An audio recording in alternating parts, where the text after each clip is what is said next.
एहतजाज की आड़ में शरपसंदी, अफगानों के एतराफ़ी बयानात मंजर आम पर आने लगे हैं। मेरा अफगानिस्तान से ताल्लुक है और पेशावर में मजदूरी करता हूँ, शरपसंद अब्दुल कादिर की जानिब से ये कहा गया है। इसके अलावा जावेद नामी शख्स है, उसने भी तमाम तर चीज़ों का एतराफ़ किया है। बात करेंगे इसी हवाले से।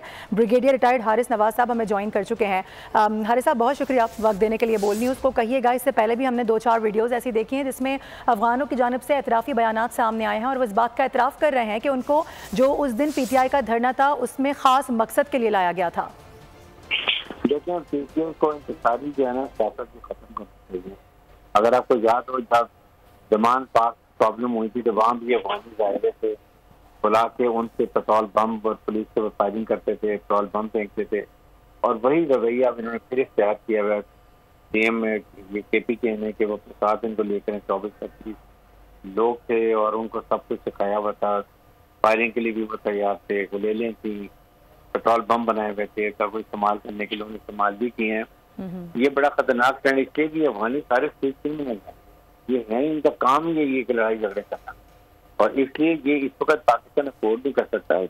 पब्लिक पार्टी को चाहिए कि आप इस वक्त असेंबली में बैठ के जो बात करनी वहाँ करें, असेंबली को फाल बनाया, अवाम ने आपको अपने नुमाइंदे बना के असेंबली भेजा ताकि अवाम के लिए काम करें, बजाय से कि आप सड़कों में इंतजार कर रहे हैं, प्रॉब्लम डाल रहे हैं और जिसकी वजह से पाकिस्तान पोलिटिकल स्टेबिलिटी नहीं आ रही है। अगर पोलिटिकल स्टेबिलिटी नहीं आएगी तो उसकी वजह से फिर आपकी इकॉनमी हमारी रिवाइव नहीं होगी।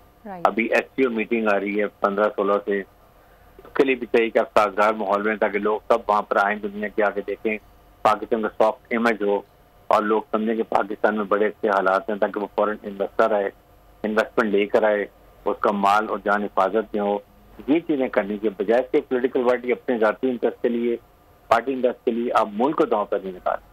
सही। अच्छा हारिस नवाज साहब, एक बार फिर PTI की जानिब से दावा किया जा रहा है, कहा जा रहा है कि हम एक बार फिर से धरनों की सियासत को जिंदा करने जा रहे हैं, आने वाले दिनों में फिर से यही सब कुछ होगा। क्या स्ट्रेटेजी इख्तियार करनी चाहिए हुकूमत को, किस तरह से इन तमाम तर चीज़ों को बैन करना चाहिए? देखें, एक तो PTI को चाहिए कि 17 से पहले तो कोई ऐसी हरकत ना करें। नंबर 2, हुकूमत को भी चाहिए कि एक स्टेप फॉरवर्ड ले, इनकी लीडरशिप से बात करें, देखें क्या इनके ताबूत आते हैं, क्या प्रॉब्लम है, अगर सॉल्व कर लें सबसे बेहतर है।